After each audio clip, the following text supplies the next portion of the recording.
मैं किसी को मशवरा नहीं देता हूँ जर्नलिस्ट बनने के लिए। पर्टिकुलरली अगर आप कॉन्फ्लिक्ट वाले एरियाज में, जैसे कि हमारा जम्मू कश्मीर है, यहाँ पे काम करेंगे तो आपकी मुकम्मल आज़ादी ख़त्म हो जाती है। इस कभी कोई बात लिखेंगे, कोई बात बोलेंगे तो आपके लिए खतरात पैदा हो जाएंगे।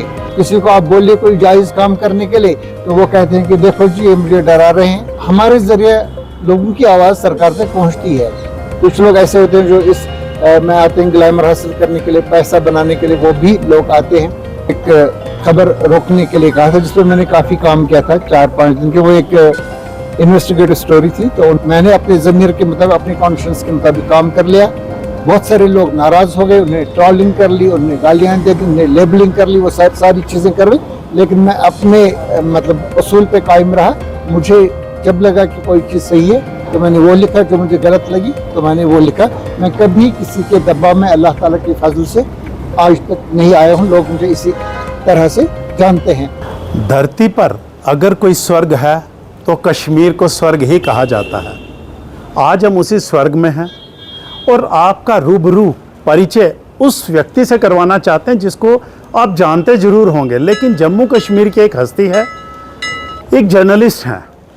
मैं एक जर्नलिस्ट को इसलिए आपसे इंट्रोड्यूस करवाना चाहता हूं कि लोग सोचते हैं जर्नलिस्ट का जो एटीट्यूड है, जो उसका व्यवहार है, जो उसकी पर्सनैलिटी है, वो बहुत ग्लैमरस ही रहती है, उनके काम चुटकियों में हो जाते हैं। लेकिन जो काम जो उनके मन में, उनके जहन में जो बीत रहा होता है, वो शायद वही जानते हैं। जर्नलिस्ट के इस पहलू को शायद आप नहीं जानते होंगे। मैं आज उसी जर्नलिस्ट से, जिनका नाम अहमद अली फयाज़ है, एक बहुत चर्चित व्यक्तित्व हैं। कश्मीर में शायद ही कोई गवर्नमेंट ऑफिशियल होगा जो इनको नहीं जानता होगा, लेकिन पब्लिक में भी इनका खासा पकड़ है। ये अकेले जम्मू कश्मीर के जर्नलिस्ट होंगे जिनके ट्विटर, जिसको अब एक्स कहा जाता है, जिन पे 50,000 फॉलोअर्स हैं इनके। मैं उन्हीं से आपका परिचय कराना चाहता हूँ। फयाज़ साहब, स्वागत है आपका। शुक्रिया बहुत बहुत। लेकिन मैं आज आपके कि मैं अकेला नहीं हूँ, हमारे बहुत सारे साथी हैं। चलो, वो 1 लाख से ज्यादा फॉलोअर। अच्छा, तो मेरी फिर थोड़ा ज्ञान कम है, इसीलिए मैं थोड़ा पिछड़ गया हूँ। आप बैठिए प्लीज, मैं भी आपके साथ ही बैठता हूँ। तो मैं आज आपका लोगों से, अपने जो मेरे व्यूअर्स हैं, मैं उनसे आपका परिचय इसलिए करवाना चाहता हूँ कि अब एक नई इनिंग आप शुरू करने जाते हो, मैं बाद में डिस्क्लोज करूँगा। पहले आप मुझे ना थोड़ा, जिन कठिनाइयों से आप गुजरते हैं, एक जर्नलिस्ट है, मैं भी जर्नलिस्ट हूँ, मैंने भी लाइफ में बहुत उतार चढ़ाव देखे हैं, लेकिन जितने लोग मुझे समझते हैं उन्हें लगता है कि मैं बहुत मौज मस्ती में रहता हूँ, बहुत ग्लैमरस लाइफ होती है एक जर्नलिस्ट की। हमें लोग अप्रोच करते हैं कि इनसे बात करने से काम चुटकियों में हो जाते हैं। क्या ये वास्तव में ऐसा होता है? मुझे ये आप बताएंगे। वास्तव में बिल्कुल इसके बरक्स, मतलब इससे उल्टा। मैं आपको ये बता सकता हूँ कि मैं किसी को मशवरा नहीं देता हूँ जर्नलिस्ट बनने के लिए, क्योंकि इसमें आपकी फैमिली लाइफ, आपकी सोशल लाइफ और आपकी ज़ाती आज़ादी, ये सब सारी चीज़ें मुतासर हो जाती हैं। पर्टिकुलरली अगर आप कॉन्फ्लिक्ट वाले एरियाज़ में, जैसे कि हमारा जम्मू कश्मीर है, यहाँ पे काम करेंगे तो आपकी मुकम्मल आज़ादी ख़त्म हो जाती है। इस एतबार से कि आप कभी कोई बात लिखेंगे, कोई बात बोलेंगे तो आपके लिए खतरात पैदा हो जाएंगे। मुख्तलिफ अतराफ से, मुख्तलिफ तरफों से खतरात पैदा हो जाते हैं लोगों के लिए। फिर एक ऐसा मौका आ जाता है कि आपको फिर सिक्योरिटी भी लेना पड़ती है। मैं इस पहलू पे थोड़ा बाद में आना चाहता हूँ। मैं अभी सिर्फ यही चाहता हूँ कि लाइफ कितनी लग्जरियस होती है लोगों की नज़र में, क्या ग्लैमर होता है एक पत्रकार की ज़िंदगी में। पहली बात यह है कि जो हमने देखा है पिछले 30-35 साल के दौरान, ये उतना हाईली पेड प्रोफेशन नहीं है, उतना ज़्यादा रिवार्डिंग भी नहीं है। जो दूसरे प्रोफेशंस हैं उसमें ग्लैमर भी है, उसमें पैसा भी है, उसमें बहुत सारी चीज़ें हैं। हाँ, यहाँ पे ये है कि यहाँ पे बहुत सारे लोग आपको जानते हैं, उस किस्म का ग्लैमर यहाँ पे है। किसी जगह पे भी आप जाएंगे तो लोग आपकी इज्जत करेंगे, उतना तो चलता है।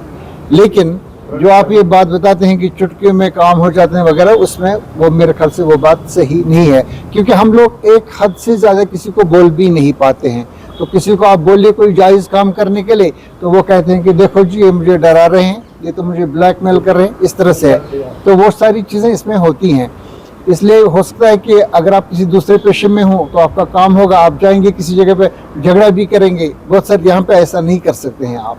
देखो, पत्रकारिता की एक मर्यादा है, एक लिमिट्स हैं कि उन्होंने किस तरह किसको क्या काम बोलना है। आपने सही कहा कि आप हर रोज किसी को काम नहीं कह सकते, अगर कहेंगे तो वो ये भी एलिगेशन लगाते हैं कि मुझे डरा के काम कराए जा सकते हैं। पत्रकार का प्रोफाइल ये नहीं है कि उसने लोगों के काम करवाने हैं, उसने जो परेशानियां हैं, जो हकीकत है, उनसे लोगों को रूबरू करवाना है। लेकिन लोग फिर भी, अब जैसे मैं इस दौर की बात करूं, जैसे अब गवर्नमेंट नहीं है तो लोग जर्नलिस्ट को अप्रोच करते हैं कि शायद इनके माध्यम से वहां पहुंच भी जाएं। क्या ऐसा होता है? ये होता है कि हमारे जरिए लोगों की आवाज़ सरकार तक पहुंचती है। लेकिन ज़रा से मैं पीछे जाऊंगा, जो आप मुझसे बात कर रहे थे, इसमें ये डिपेंड करता है आप किस किस्म का जर्नलिज्म करते हैं। मतलब मैंने कभी भी ऐसा नहीं देखा है कि आप किसी को काम बोलो, कोई चाहे वो बहुत ही जायज़ काम भी हो तो वो आपने उसको बता दिया तो उन्होंने कर दिया, वो ऐसा नहीं है। लेकिन मैंने ये भी देखा है, हम लेजिस्लेटिव असेंबली में जब होते थे तो मैंने एक बार देखा कि एक आपके जम्मू के मिनिस्टर साहब थे, तो इनको हमारे एक बहुत ही जूनियर जर्नलिस्ट थे जो एक उर्दू न्यूज़पेपर के साथ काम करते थे, तो उन्होंने कोई नाम दे दिया उसको कहा, ओ जी मिनिस्टर साहब, ये उसका ये तबादला करके कल इसका ऑर्डर लाना मेरे पास।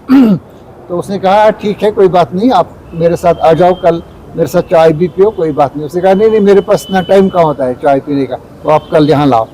तो आप यकीन कर लो, उस मिनिस्टर साहब ने वो काम कर भी दिया। कोई तबादला किसी का करना था तो लाया, उसने उसके पास दे दिया। लेकिन मेरा जाती ऐसा कोई न मैंने किसी को इस तरह से कहा है। ये बताएं, क्या वो जायज है? क्या जर्नलिस्ट का मेरे हिसाब से नहीं, जायज नहीं। ना तो पत्रकार को ऐसा कहना चाहिए, ना ही उस मिनिस्टर को उनका काम करना चाहिए, ये एथिक्स है। लेकिन हर पेशे की तरह इस पेशे में भी मुख्तलिफ किस्म के लोग हैं। बहुत सारे लोग इसी तरह से अपने काम करते हैं। कुछ लोग ऐसे होते हैं जो इस में आते हैं ग्लैमर हासिल करने के लिए, पैसा बनाने के लिए, वो भी लोग आते हैं। कुछ लोग आते हैं जिनका एक डेडिकेशन होता है, जिनकी कोशिश ये होती है कि हमारी वजह से लोगों को कुछ सहूलियत हो जाए, उनको कुछ रिलीफ हो जाए और एक इत्मीनान हमें भी मिले और हम रात को आराम से सोएं। ऐसे भी लोग हैं। उनका मकसद नहीं होता है पैसा बनाना और या कोई पावर हासिल करना, लेकिन ऐसे लोग भी हैं जो इस पर अपने कैरियर बनाते हैं। आप देखते हैं बहुत सारे लोग जर्नलिज्म से जा कर के फिर बिजनेसेस में जाते हैं या पॉलिटिक्स में जाते हैं। कई लोग आप देखेंगे जो एमएलए बने, मिनिस्टर बने, यहाँ से उन्होंने जर्नलिज्म से अपना कैरियर शुरू किया। इट ऑल डिपेंड्स कि आपकी पर्सनल चॉइसेस और प्रायोरिटीज़ क्या है। फैयाज साहब, आपकी ज़िंदगी में कभी कोई ऐसा दौर आया कि किसी ने पर्सनल फेवर के लिए आपको कहा हो और यहाँ किसी ब्यूरोक्रेट ने या किसी मंत्री ने आपको कोई खबर रुकवाने के लिए कुछ इस तरह के प्रलोभन दिए हों? आमतौर पर होता है, लेकिन मेरे कैरियर में मेरे ख्याल से 2 बार ऐसा हुआ है जब किसी ने मुझे बताया कोई एक खबर रोकने के लिए। वो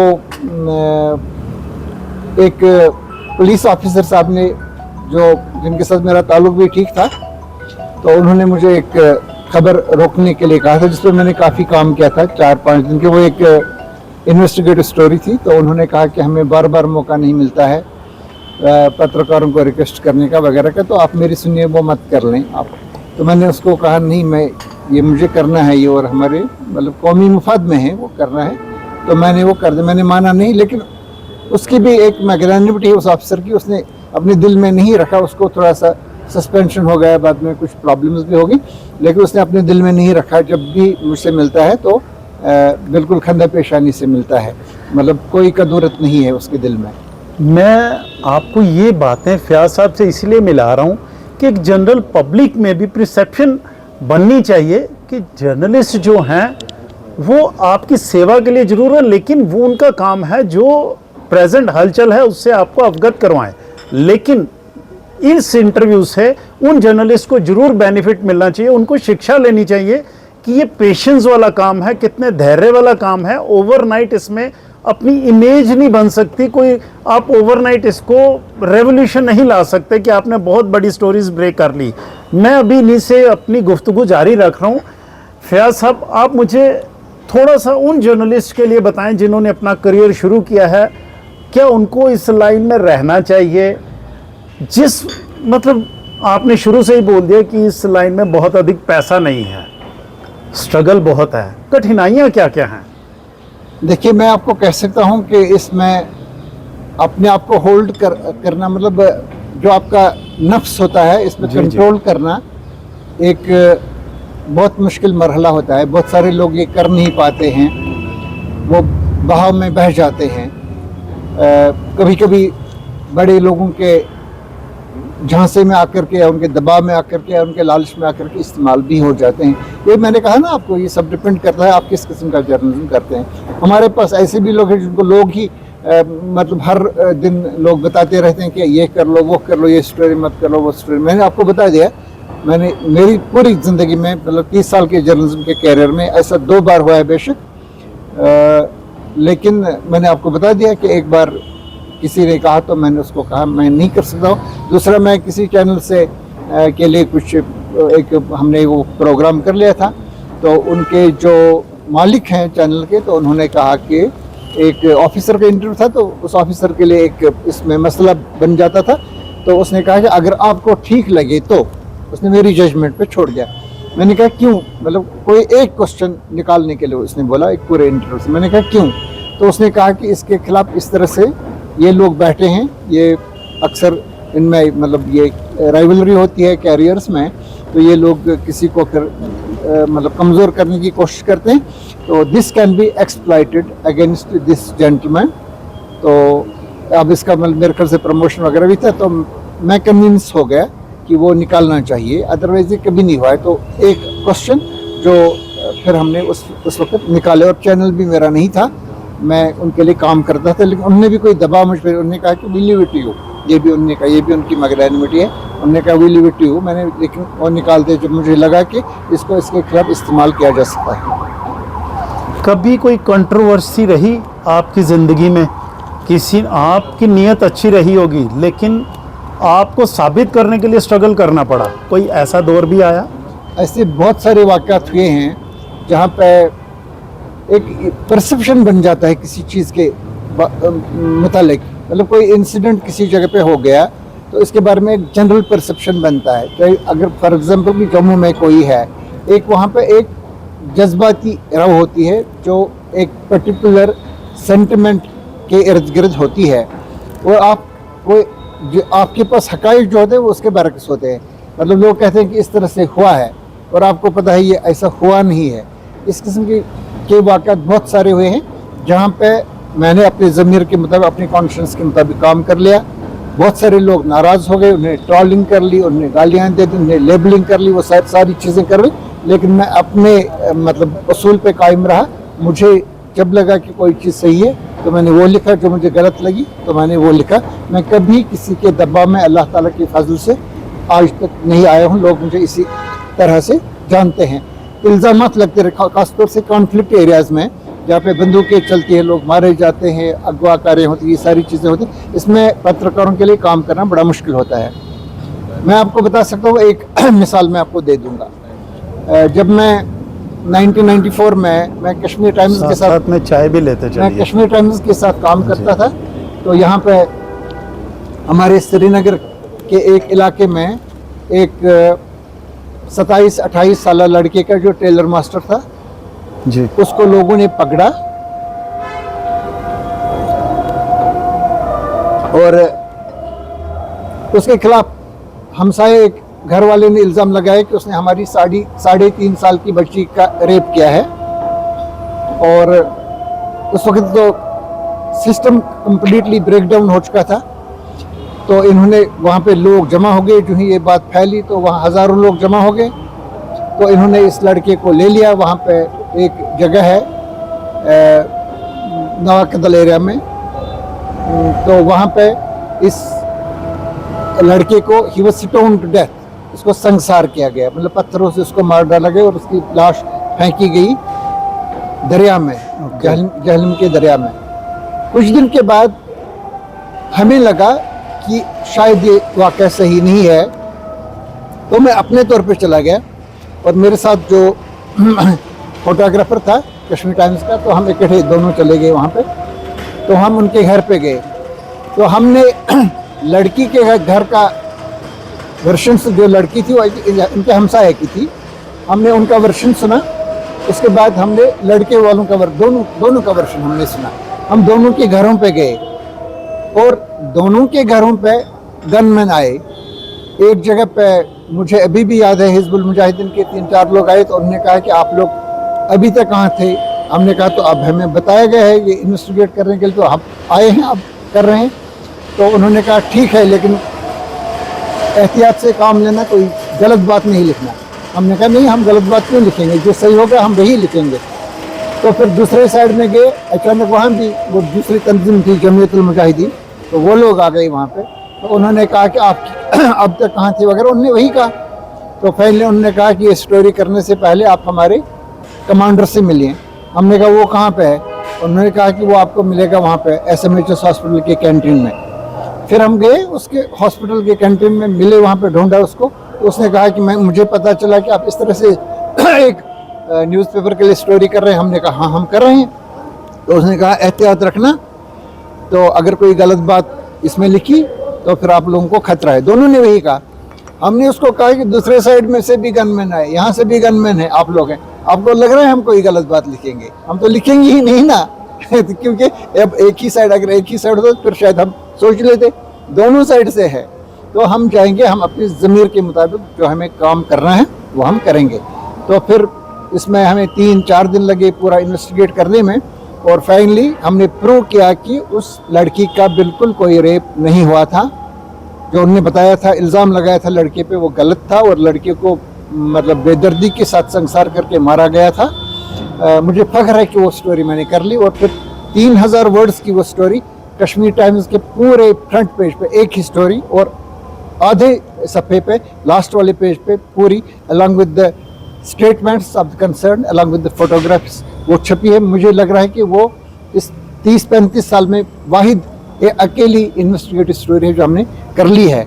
हम पुलिस स्टेशन में भी गए, कंसर्न पुलिस स्टेशन में, उनने कोई काम नहीं किया था। जो कंसर्न SHO था उसने कहा कि हमने वो खाका वाका बनाया यहाँ पे, और हमने कोई नहीं, इसमें दोनों तरफ से गनमैन है, मिलिटेंट्स हैं, हम कैसे इसमें इन्वेस्टिगेट कर सकते हैं। तो इस किस्म की हमने बहुत सारी स्टोरीज कर ली हैं। लेकिन इन चीज़ों में ख़तरा भी होता है बेशक, लेकिन आप अल्लाह पे छोड़ें। जब आपका ज़मीर ठीक होगा, आप अपने कॉन्शियंस के मुताबिक काम करेंगे, तो फिर कामयाबी आपको मिलती है। मैं आपको ये बताना चाह रहा हूँ कि जिस पहलू से आप देखते हो कि जर्नलिस्ट किस तरह आराम से जाते हैं वहाँ, उनको सब लोग हाथों हाथ लेते हैं, तो कठिनाइयाँ क्या होती हैं ये भी आप सुन रहे हैं। और स्पेशली कॉन्फ्लिक्ट जोन में जहाँ फयाज साहब ने एक इन्वेस्टिगेटिंग स्टोरी की, लेकिन ये अपने ज़मीर पर अड़े रहे। हालांकि दोनों तरफ से आतंकवादी ही थे जिन्होंने इनको चैलेंज भी किया था, थ्रेटन भी किया था, लेकिन बावजूद इसके इन्होंने किया। और इनका एक शब्द आप सुनिए, इन्होंने कहा कि मुझे गर्व है कि वो स्टोरी मैंने की। मैं आपको इनकी और गर्व की भी बात बता दूं, जो कारगिल युद्ध हुआ था उसकी जो सबसे पहले पब्लिक में पता चला था कि एक युद्ध शुरू हुआ है, जो कारगिल में पाकिस्तान के जो लोग हैं उन्होंने कब्जा कर लिया था, वो भी स्टोरी इन्होंने ब्रेक की थी। मैं वो भी इन्हीं के मुंह से सुनना चाहता हूँ, वो कैसे इनको पता चला था। सर, जिस वक्त करगिल की जंग हुई उस वक्त ये इंटरनेट नहीं था, ये फेसबुक, ट्विटर वगैरह ये सारी चीज़ें नहीं थी कि आप सेकंडों में चलाएंगे। उन दिनों कम्युनिकेशन के मीन्स बहुत कम थे, लेकिन एक टेलीफोन का सिलसिला यहाँ से करगिल और लेह वो था। मुझे इससे 11 अक्टूबर से 1-2 दिन पहले मुझे थोड़ा पता चला था कि करगिल में कुछ है, ये एग्जैक्टली पता नहीं चल रहा था वहाँ पे क्या है। फिर मैंने कांटेक्ट वहाँ पे किया तो कुछ शेफर्ड्स वहाँ पे थे जिन्होंने इनको देखा था, पाकिस्तानियों को वहाँ पे, कि ये लोग दरअंदाज आए हैं। फिर उन्होंने कुछ ऑफिसर्स को बोला था। फिर मुझे पता चला कि वहाँ पे ये लोग आए हैं, और नॉर्मली हम सोचते हैं 2-4 लोग आए होंगे, लेकिन मुझे बताया गया कि बड़ी तादाद में है। तो मैंने पूछा कि कितने, उन्होंने कहा 200-300-400, इतने सारे लोग। मैंने कहा वो तो जंग होगी, इतने सारे लोग आगे हैं। तो हमारे सोर्सेज ने वहाँ से कहा कि हाँ वो बात है, ये पूरे एरिया में आए हैं, किसी जगह पे 10 किलोमीटर, किसी जगह पे 5 किलोमीटर ये एंटर कर चुके हैं। मैंने कहा तो वो तो युद्ध है, अगर ऐसी बात है। मुझे यकीन नहीं आया। फिर मैंने उस वक्त जो SSP थे मनमोहन सिंह साहब कुपवारा के, तो मैंने उनको फ़ोन किया, क्योंकि मुझे पता चला था कि ये हाई ऑल्टीट्यूड वारफेयर था, तो इसमें पैरा लोग जाएंगे तो पैरा की बटालियन थी वहाँ पे, सेंट्रल रिमोट पैरा 9 पैरा 10, ये स्पेशल फोर्सेस ये वहाँ पे थे। तो मैंने उसको ऐसे ही कहा कि ये कितनी सॉर्टीज़ गई है। उसने कहा 10-15 सॉर्टीज़ तो आज दिन में ही चली गई। तो मैंने उसको कहा इतने लोग कैसे? उसने कहा समझ में नहीं आ रहा। मैंने कहा कितने होंगे? उसने कहा 300 से ज़्यादा मुझे लग रहा है, 200-300 लोग, क्योंकि सारे लोग वहाँ चले गए हैं। तो उसको पता नहीं था इसकी सेंसिटिविटी का, इसको थोड़ा अंदाज़ा भी नहीं था उनको। SSP थे जो, हाँ उनको, लेकिन ये उनको पता था कि कुछ लोग आए हैं और ये सॉर्टीज़ में जा रहे हैं पैरा वगैरह। फिर मैंने यहाँ के जो ब्रिगेडियर जनरल स्टाफ थे उस वक्त, तो मैंने कोर कमांडर से बात नहीं हुई, तो मैंने BGS को फ़ोन किया। तो उन्होंने कहा कि हम मीडिया को इस बारे में कल बताएंगे। उसने कहा कल बताएंगे, लेकिन अगले दिन उन्होंने नहीं बोला। तो फिर मैंने, हमारे जो डायरेक्टर जनरल पुलिस थे, कुछ और दूसरे लोग थे, तो उन्होंने कहा नहीं हमारी नॉलेज में ऐसा कुछ नहीं है, ये उन्होंने कहा। सभी लोगों ने ऐसा कहा। तो लेकिन जो आर्मी के स्पोक्स पर्सन वगैरह हैं उन्होंने भी कहा नहीं है, बट जो वहाँ पे हमारे और भी सोर्सेस है तो उन्होंने कहा ना हम इसको कॉन्ट्रोडिक्ट करते हैं ना इसको हम कन्फर्म करते हैं। तो वही मुझे पता चला कि एग्जैक्टली है। फिर मैंने इस पर थोड़ा कुछ और भी काम किया, तो फिर मुझे पता लगा कि ये 200-300 लोग आ चुके हैं अंदर। फिर मैंने, ये एक चैलेंज था और मुझे यकीन है कि अगर वो हमारे एडिटर साहब वहाँ पे होते ना हमारे जम्मू वाले ऑफिस में, तो वो स्टोरी ही नहीं छपती। क्योंकि मैं अगर इनको बोलता कि इस तरह से मेरे से, वो कहते हैं आप क्या मजाक कर रहे हैं, ये थोड़ी जंग है यहाँ पे। वो कहते हैं कि मैंने कोर कमांडर से बात की, मैंने नॉर्दर्न के जो नॉर्दर्न एरिया के कमांडर के उधमपुर में बैठते हैं, क्योंकि वो उनको फ़ोन करते रहते। वो कहते हैं कि मैंने उनको फ़ोन किया, उन्होंने कहा नहीं ऐसा कुछ नहीं। वो ज़रूर कहते हैं ऐसा बात, क्योंकि वो बड़े मोहतात थे मिस्टर SD रोमित्रा। जब मैं डेली एक्सेलसियर में काम करता था, ये मई 1999 था। तो फॉर्चुनेटली वो चले गए थे, मुझे याद नहीं प्राइम मिनिस्टर था या किसी के साथ वो चले गए थे उधर यूरोप। तो इनके जो 2 साहिबजादे वहाँ जो अब न्यूज़पेपर चलाते हैं, उन दिनों भी ये दोनों वहाँ पे होते थे। तो उन्होंने मुझे कहा कि क्या कोई स्टोरी है? मैंने कहा हाँ, लीड स्टोरी के लिए जगह रखना, 4-5 कलम रख। उन्होंने भी नहीं पूछा कि स्टोरी क्या है वगैरह, तो मैंने कहा आप जगह रखना। लेकिन मैं 11-11:30 बजे तक सोचता हूँ कि क्या मुझे ये स्टोरी करनी चाहिए या नहीं करनी चाहिए, but I was sure about my sources कि ये गलत नहीं है, ये वाक़ा हो चुका है। फिर मैंने स्टोरी भेज दी और ये 11 मई को 99 को मैंने भेजी और 12 मई के डेली एक्सेलसियर में ये स्टोरी छप गई। सबसे पहले दुनिया में किसी न्यूज़पेपर, किसी न्यूज़ एजेंसी ने ये स्टोरी नहीं कर ली थी। बाद में इसको अप्रिशिएट भी किया गया, जेन्स डिफेंस वीकली वगैरह, इन सब लोगों ने इसको अप्रिशिएट बाद में किया। तो इस तरह से वो स्टोरी ही बाद में रेस्ट इज़ द हिस्ट्री। फिर वो चली 26 जुलाई तक, वो सारा जंग का माहौल चला। फैयाज साहब, कभी भी कोई भी प्रोफेशन को अडॉप्ट करता है उसमें वो 2 एथिक्स रखता है। एक फिनेंशियली उसको क्या मिल रहा है, दूसरा एथिक्स कि उसके एथिक्स क्या कहते हैं, और तीसरा समाज में क्या मैसेज आ रहा है। आपने ये प्रोफेशन किस आधार पर चुना हुआ है? फिर से मैं थोड़ा सा एक्सप्लेन करें इस सवाल को। मैं ये कहता हूँ कि जब भी सपोज़ मुझे कोई प्रोफेशन अडॉप्ट करना है, या मैं देखूँगा इसमें पैसा मुझे कितना मिल रहा है, मैं फिनेंशियली कितना सिक्योर हूँ, या मैं देखूँगा कि मैं समाज को क्या कैटर कर रहा हूँ, समाज के लिए क्या कर रहा हूँ, उसकी कुरीतियाँ दूर कर रहा हूँ, या समाज के लिए क्या कर रहा हूँ। आपने किन चीज़ों के आधार पर इस प्रोफेशन को चुना है? देखिए, ये मेरे लिए थोड़ा मुश्किल भी है ये बोलना, ये ठीक भी नहीं रहता है।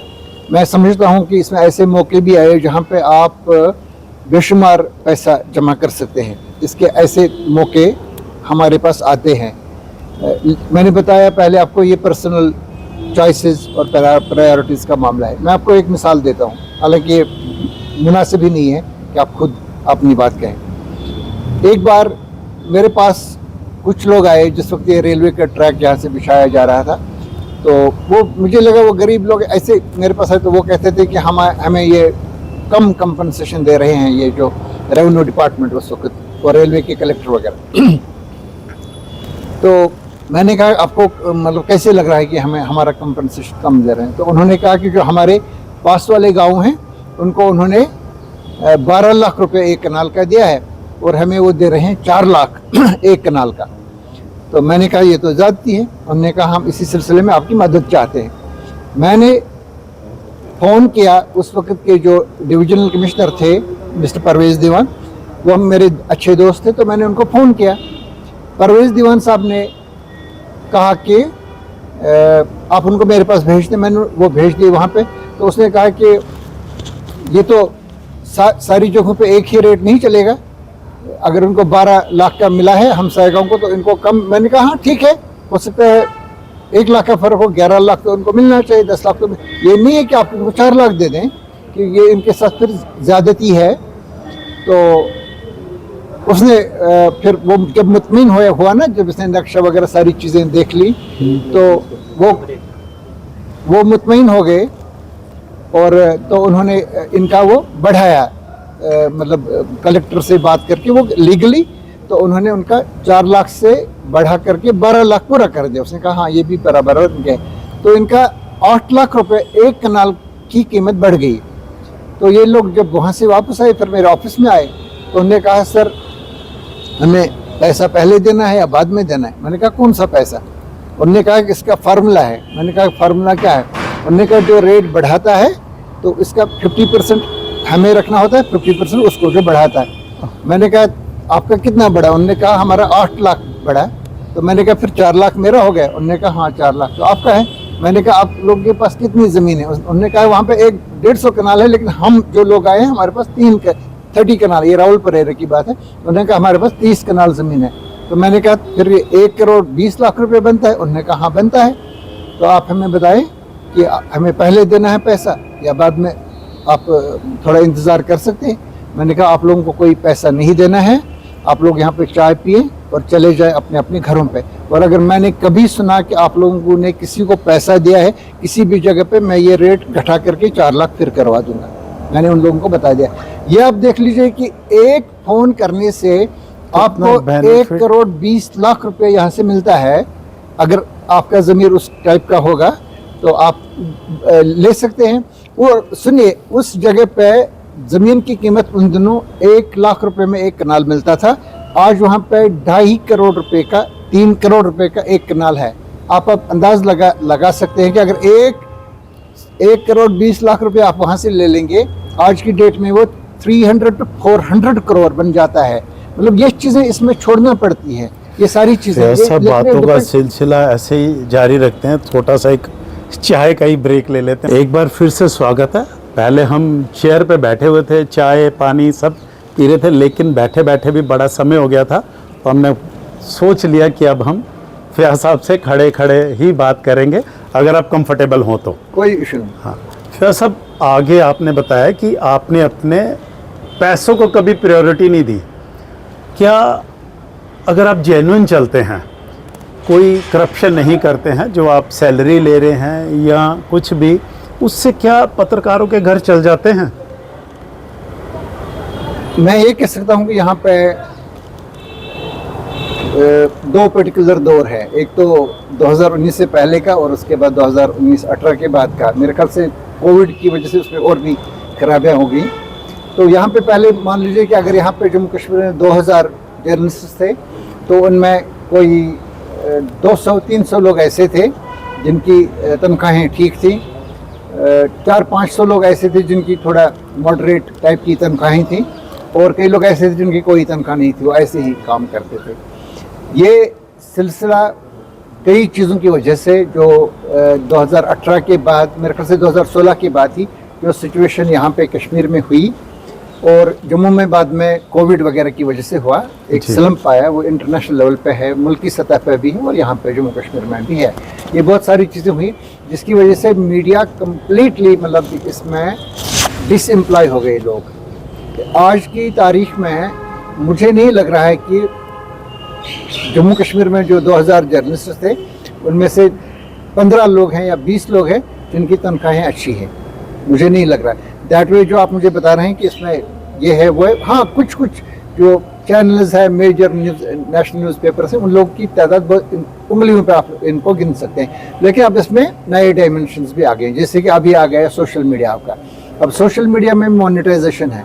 अब कई लोगों ने, वो तो रेगुलर जर्नलिज्म में गए ही नहीं, उन्होंने सीधा यूट्यूब के चैनल खोल लिए, तो उन्होंने वो व्यूज़ वगैरह वो सारे मतलब जमा कराए, मेहनत भी की कई लोगों ने, यहाँ पे जम्मू कश्मीर में भी 2-2, 3-3, 4-4 लाख के व्यूवर्स हैं, ये सब्सक्राइबर्स हैं लोगों के पास, तो उनको पैसा भी इसमें आता है। मतलब ये मैं कह रहा हूँ कि इसकी नई डायमेंशंस भी आ रही हैं। लेकिन प्रिंट वाला जो मतलब ट्रेडिशनल कन्वेंशनल जो जर्नलिज्म था वो मेरे ख्याल से वो सुकट रहा है, उसमें काफ़ी फ़र्क आ रहा है। मैंने कई नेशनल न्यूज़ चैनल्स देखे हैं जिनके ब्यूरो चीफ्स तो एक रहते हैं जो सैलरीड एम्प्लॉय रहते हैं, जी। लेकिन उनके आगे जो काम करते हैं लाइक फील्ड रिपोर्टर्स, स्टिंगर्स जिन्हें कहा जाता है, कहते तो हैं उनको स्टोरी वाइज पेमेंट होती है, लेकिन मुझे लगता नहीं। मैंने भी 17 साल एक ही चैनल में रहा हूँ, या उसके बाद भी कई चैनल्स में मैं स्विच भी हुआ, लेकिन स्टिंगर्स को पैसे कोई नहीं देता आराम से क्या, मेरी नज़र में तो कभी जाते नहीं हैं। तो कैसे एक्सपेक्ट कर सकते हैं कि पत्रकारिता का स्तर ऊपर जाएगा? अगर उनको खाने के लिए पैसे नहीं मिलेंगे तो भ्रष्टाचार की तरफ ही जाएंगे। तो सही है, स्ट्रिंगर्स ही नहीं है, मतलब जो रेगुलर स्टाफर्स भी हैं बहुत सारे न्यूज़पेपर्स में, न्यूज़ पोर्टल्स में, टेलीविज़न ऑर्गेनाइजेशंस में बहुत सारे हमने देखे हैं जिनकी सैलरीज नहीं मिलती हैं। कई सारे ऐसे लोग हैं जिनकी कम कर ली गई, मतलब 30%, 40%, 50%, और 4-4 महीने के बाद मिलती हैं। ये हमने देखा है। बहुत कम लोग ऐसे हैं, बहुत कम लोग। इसीलिए तो मैं बता रहा हूँ ना कि मैं लोगों को मशवरा नहीं देता हूँ। अगर आपको घर भी चलाना है, शादी भी करनी है, बच्चों को पढ़ाना है और ये चीज़ें सारी करनी है, इसमें आज की तारीख में मुझे वो पॉसिबल नहीं लग रहा है। ये बड़ा दैट वे ड्राई है ये फील्ड। उस हिसाब से हो सकता है कुछ साल के बाद ना रहे, लेकिन अभी तक ऐसा ही। अभी मेरे ख्याल से I am a little pessimistic about it. मैं मशवरा नहीं देता हूँ बहुत सारे लोगों का। हमारे पास भी आते थे पहले, आज से 10 साल 20 साल पहले लोग, वो कहते थे हम भी इसमें जाना चाहते थे। तो उस वक्त हम कहते थे ठीक है आप जाओ कर लो, मदद भी करते थे, किसी की इंटर्नशिप, किसी का वगैरह मदद करना होता था तो वो लोग हम करते थे। आज मुश्किल है। फैयाज साहब, आपको सिक्योरिटी भी दे रखी है गवर्नमेंट ने, वो किन आधार पर मिली थी? कोई स्टोरीज की थी, या यहाँ पर रूटीन में जर्नलिस्ट को ऐसा थ्रेट रहता है कश्मीर में, कुछ इस तरह का? जिस वक्त मुझे प्रोटेक्टेड किया गया उस वक्त ये स्टेटस सिंबल नहीं था। आज की तारीख में ये स्टेटस सिंबल है। मैं वही इसीलिए उसी बात पर आना चाहता था। आज की तारीख में ये स्टेटस सिंबल है कि इसके साथ कितने PSOs हैं, गाड़ियाँ कितनी हैं, स्क्वाड कितना है। तो इस हिसाब से लोग उससे डरते हैं और इसके काम भी इसी तरह से हो जाते हैं। जिस वक्त मैं प्रोटेक्ट हुआ था उस वक्त हमारे एक साथी का असैसिनेशन हो गया था। He was shot dead in Srinagar. Police headquarter से 100 गज दूर सईद शफी जिसका नाम था, उसको मारा गया। और उसके बाद हमें बताया गया कि इसमें 5 लोगों के और भी नाम हैं जिन लोगों को मार रहा है यहाँ पे है, वो हमें पता नहीं था। तो मैं उस वक्त जम्मू में था, तो मेरे पास ये लोग आए तो उन्होंने कहा कि इस तरह से आप बाहर नहीं घूमेंगे वगैरह। तो लेकिन मैं स्टोरीज करता था उस वक्त ऐसी कि जिनकी वजह से खतरा होता है, लेकिन ज़ाती तौर पे मुझे ऐसा कोई थ्रेट शेट मिला नहीं था। वो मुझे पता नहीं, वो सरकार की सिक्योरिटी एजेंसीज वगैरह को पता होगा। उसके बाद हमें मतलब इन लोगों ने वो मुहाफ़िज़ीन वगैरह प्रोवाइड कर लिए। जो 4 लोग थे तो मैंने वो आहिस्ता, मुझे लग रहा था कि मुझे ज़रूरत नहीं है, तो मैंने वो आहिस्ता आहिस्ता कम कर लिए। तो कभी एक छोड़ा, कभी दूसरा छोड़ा, लास्टली एक ही रखा। तो उन्होंने कहा नहीं बिल्कुल ही आप सभी लोगों को नहीं कर सकते, तो आपको लिख के देना पड़ेगा। तो फिर मेरे पास वो बुलेट प्रूफ गाड़ी भी थी उन दिनों, तो मैंने वो भी वापस कर ली। मेरे ख्याल से 98-99 में वापस कर ली। फिर मैंने खरीद लिया अपनी गाड़ी, तो मैं उस गाड़ी में जाता था। लेकिन जो हमारा सिपाही होता था वो ऐसे यूनिफॉर्म वगैरह में नहीं जाता था। लेकिन ये भी मतलब कई जगहों पे इसमें मोबिलिटी का भी प्रॉब्लम रहता है। और एक जगह पे हम गए, वहाँ मेरे ख्याल से 98 या 99 का चल रहा था वो लोकसभा वाला इलेक्शन। तो हम जा रहे थे वहाँ, मुफ्ती साहब को वहाँ तकरीर करनी थी वहाँ पे अनंतनाग में। तो हम पामपुर पहुँचे वहाँ पे। तो वहाँ पे हमने देखा बहुत सारे लोग जमा हैं। तो हमें लगा कि ये कोई पानी शानी का मसला होगा, इसलिए प्रोटेस्ट कर रहे हैं। जो ही वहाँ पे पहुँचे सारे लोग आ गए, तो उन्हें घेरा डाला गाड़ी का। तो मेरे साथ 1 या 2 PSO थे, तो उन्होंने वो अपने गन कॉक कर लिए। तो मैंने कहा कुछ नहीं करना, लेकिन ये पूछेंगे कौन है, मेरा बता देना। तो उन्होंने कहा हाँ कौन है इस गाड़ी में। सर बुलेट प्रूफ गाड़ी थी और ये सिपाही था।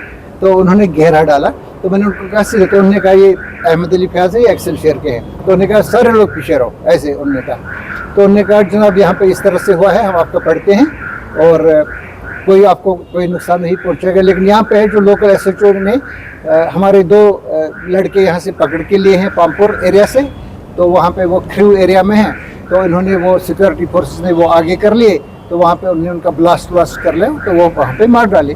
तो ये आपको क्या आप ये रिपोर्ट, मैंने कहा क्यों नहीं करेंगे, ये तो हमारा काम है रिपोर्ट करना अगर ऐसा हुआ है, लेकिन हम उनसे भी पूछने कहा, हम दूसरे साइड से भी पूछ लेना।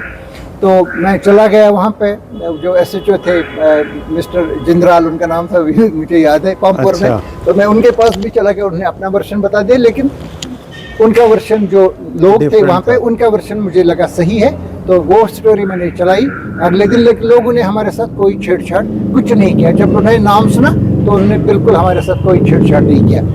लेकिन ये सिक्योरिटी एजेंसीज का होता है ना, जब उसके बाद ये हुआ शुजात बुखारी वाला मामला, जब आपको सिक्योरिटीज मिली थी तब ये निस्संदेह कोई स्टेटस सिंबल नहीं था, एक नीड थी, एक ज़रूरत थी। गवर्नमेंट भी चाहती है कि ऐसे जर्नलिस्ट को प्रोटेक्ट करें, लेकिन अब जिस तरह भेड़ चल रही है, लोग इसके लिए पैसे खर्चने को तैयार होते हैं कि हमें कोई एक PSO भी मिल जाए तो हम उसी तरह का एक प्रभाव दिखाना चाहते हैं। लेकिन फयाज साहब, मैं आपसे एक बड़ा पर्सनल क्वेश्चन ये पूछ रहा हूँ, क्या लाइफ में कभी क्राइसिस भी रहे फाइनेंशियली? कभी आप घर में हैं, प्रोफेशन तो आपने पत्रकारिता रखा, असूल भी पूरे रखे, तो इसमें कोई पैसों की तंगी नहीं आई? कभी घर में किसी चीज़ की बच्चों ने जिद की, पेरेंट्स ने ज़रूरतें हों, ना कर पाए हों? ये बहुत ही ज़ाती सवाल है, लेकिन आपके सवाल का मैं जवाब दे दूँ। मैं इसीलिए पहले ही बोल दिया था। ये चीज़ें बहुत बार हमारे साथ हुई हैं, और अगर हम चाहते ना हो जाए तो ना ही हो जाती, लेकिन बहुत दुश्वारियों से हम गुजरे हैं, इसमें कोई शक नहीं। बच्चों की तालीम पे असर पड़ा, मतलब इसमें बहुत सारे मुश्किलात आई, जो शायद अगर मैं इस पेशे में नहीं होता तो शायद ना आती, और इस वजह से आई। हमारा कोई जेन्युइन भी अगर काम होता है ना, तो आप किसी को बोल, अपने घर वाला काम वो होता ही नहीं है, क्योंकि अपने नहीं होते, दूसरों के करा एक हद से आगे जा ही नहीं सकते ना। आप थोड़ा किसी को बोलोगे यही तो इसका अपना मसला है, ये हमें डरा रहे, ये ऐसे करे, तो नतीजा ये निकलता है वो वहाँ पे वो काम ही नहीं बन जाता है। तो इस वजह से हम इसमें खसारे में रहते हैं बहुत सारे लोग। बट लेकिन मैं बार बार आपको बता रहा हूँ कि ये डिपेंड करता है आप किस किस्म का जर्नलिज्म करते हैं, मतलब वो इस पर डिपेंड करता है। मैं आपको जो इंटरव्यू ले रहा था, इनसे बातचीत कर रहा था, इससे आपको समझ आ चुकी होगी कि पत्रकारिता वो आसान कार्य नहीं है, स्पेशली कॉन्फ्लिक्ट जोन में। इन्होंने बताया कि पैसे का भी अभाव रहा, प्रलोभन भी बड़े थे, लेकिन अगर इस पत्रकारिता प्रोफेशन को आपने अडॉप्ट करना है, इसमें रहना है, तो आप ये सोच के चलिए कि उतार चढ़ाव बड़े हैं, कठिनाइयाँ बड़ी हैं, ग्लैमर कम है। इतना रसूख जरूर होता है कि आप किसी भी उच्च अधिकारी से मिलने का मौका बना सकते हैं, उनसे मिल सकते हैं, अपनी बात कर सकते हैं, लेकिन वहाँ भी यही आड़े आएगा कि काम आपका अपना है या आप किसी सही जेन्युइन काम के लिए उनसे मिलने जा रहे हैं। मेरा ऑब्जेक्टिव यही था कि हम सभी फिल्म स्टार्स की जीवनी जानते हैं, हम सभी राजनेता को जानते हैं, उनका कब पैदा हुआ, क्या हुआ, लेकिन पत्रकार को किसी ने आज तक टटोला ही नहीं। शायद वो लकड़ी के बने हुए होते हैं, उनके दिल में हृदय, उनके दिल में शायद कोई फीलिंग्स नहीं होती, या उन्हें कोई कमियां महसूस नहीं होती। मेरा ऑब्जेक्टिव यही था कि एक पत्रकार की जीवनी को समझिए, एक पत्रकार को समझिए, और उनसे उसी तरह से देखिए कि किन कठिनाइयों के दौर में गुजर कर भी बिना कॉम्प्रोमाइज़ हुए बावजूद उसके वो आप तक जो सरकार की बातें हैं, जो डेली की हैपनिंग्स हैं, उन तक ला रहे हैं बेखौफ और अपनी गैरत को पूरा संजीदा रख के। मेरा ऑब्जेक्टिव आज अहमद अली फयाज साहब के माध्यम से यही बताना था कि ये वो व्यक्तित्व हैं जिन्होंने अकेले अपने बलबूते पर पूरी जम्मू कश्मीर में अपना नाम बनाया है, और इनके जो भी फॉलोअर्स हैं, कोई खरीदे हुए फॉलोअर्स भी नहीं है इनके, जो सोशल मीडिया पे हैं, एक ऑर्गेनिक फॉलोअर्स हैं, और ये उसी धारणा को ही अडॉप्ट करते हैं।